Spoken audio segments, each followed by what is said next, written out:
I rise today for the first time as a member of this prestigious body, as a United States Senator, to talk about a critical issue that faces our nation, and that is every citizen's right to life. It's no coincidence that I rise today, the week of the March for Life. This coming Friday is the 46th annual March for Life, where citizens from across the country and hundreds from North Dakota, especially students from places like Shanley High School and the University of Mary and other institutions around our state, will unite to fight against the largest, deadliest, and most silent war this world has ever known. This, my colleagues, is the war against the unborn. During my time in the House of Representatives the last 6 years and throughout my campaign for the Senate last year, I promised the people of North Dakota that I would fight for life at all stages. And today I unite with those who will march this Friday, who will walk with heavy and hopeful hearts, and who pray for the 60 million discarded children who have been denied their very first breath. Colleagues, I stand here today to call to mind a child's right to life and protection within the womb of his or her mother. Since Roe v. Wade, which the Supreme Court decided in 1973, over 60 million children have been denied their right to life. 60 million children have been refused love, comfort, a hug, care, opportunity, and breath. They were torn from experiencing the beauty of the world that we are so fortunate to see. They were torn from family and unknown friends. To deny 60 million innocent children the right to these things is the highest injustice to our people and the highest offense of our God, to our God. And I speak on behalf of the citizens of North Dakota and all citizens who will gather this week to say that it is absolutely unacceptable that within this country, life is treated as a commodity rather than a gift from an omnipotent Creator. Some of my pro-choice colleagues and friends may say that in taking this stance, I'm standing against women's rights. Nothing could be further from the truth. That this is an issue of women's rights. Well, it's an issue for the millions of women who have been denied the right to life. And I fully support women's rights. I just began supporting them 9 months earlier than some of my colleagues on the other side of this important issue.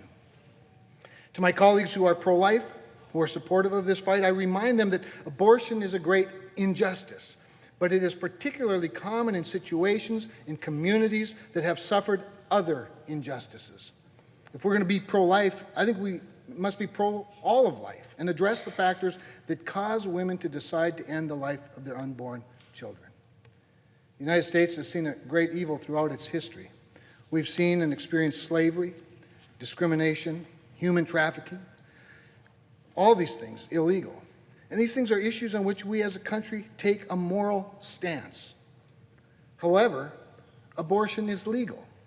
60 million lives have been ended legally in our country.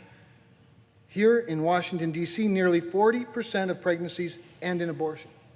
In New York City, an African-American child is more likely to be aborted than born. As one nation under God, we as a country should know better. We must know better. And I believe we do know better. No government should limit the lives of its youngest and most innocent citizens. As a senator, I give you my promise to fight for life, and I ask my colleagues to join me.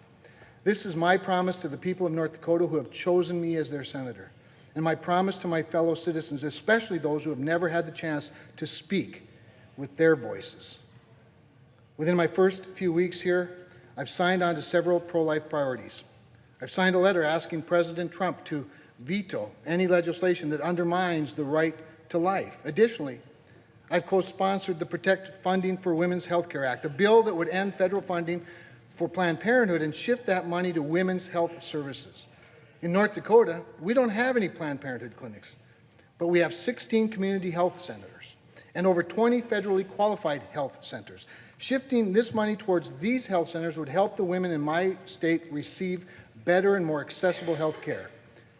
Let me say that again. Shifting funding away from the abortion clinics and towards these community health centers would provide more funds to the health centers that care for women across the state of North Dakota.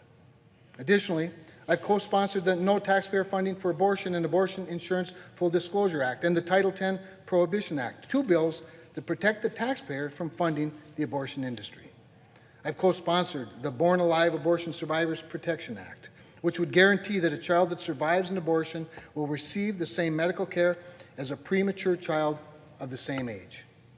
And the Child Interstate Notification Act, which protects the rights of parents to be notified if their child is going to have an abortion. And finally, I've co-sponsored the Pain Capable Unborn Child Protection Act, which would ban abortion after 20 weeks. My fellow senators, I stand here because of the citizens of North Dakota and of the United States who desire to see these bills and many other important pro-life bills passed and signed into law. They want an end to this injustice. I recognize my responsibility to fight for the youngest, most vulnerable members of our society and our future generations. So today I stand with my constituents and with the entire population of the United States, especially the men and women who have been robbed of their right to life. And so I urge you to take a stand on this pressing issue as well. With our united efforts, the killing of our unborn citizens will continue to diminish. Our work is fruitful. Every legislative session, we see more and more laws passed at the state level that protect unborn life. From 2008 to 2014, the abortion rate in the United States has dropped 25%. Each year, we're making great strides in giving a voice to the voiceless. This fight is not a political fight, but a fight for humanity itself. It is a war against all of us and against all of our children, no matter our ideologies. We have to learn to prioritize this issue in our own parties and work across the aisle. We have to look at each other with open minds and open hearts to solve this crisis that has plagued our country. We must do better at reaching out and uniting with one another in defense of one of the most fundamental rights, the right to life. The truth is this: we must uphold this right because, quote, we hold these truths to be self-evident, that all men are created equal, that they are endowed at the time of creation by their Creator with certain unalienable rights, that among these are life, liberty, and the pursuit of happiness. Without the first, that is the right to life, we can have neither liberty nor pursue happiness.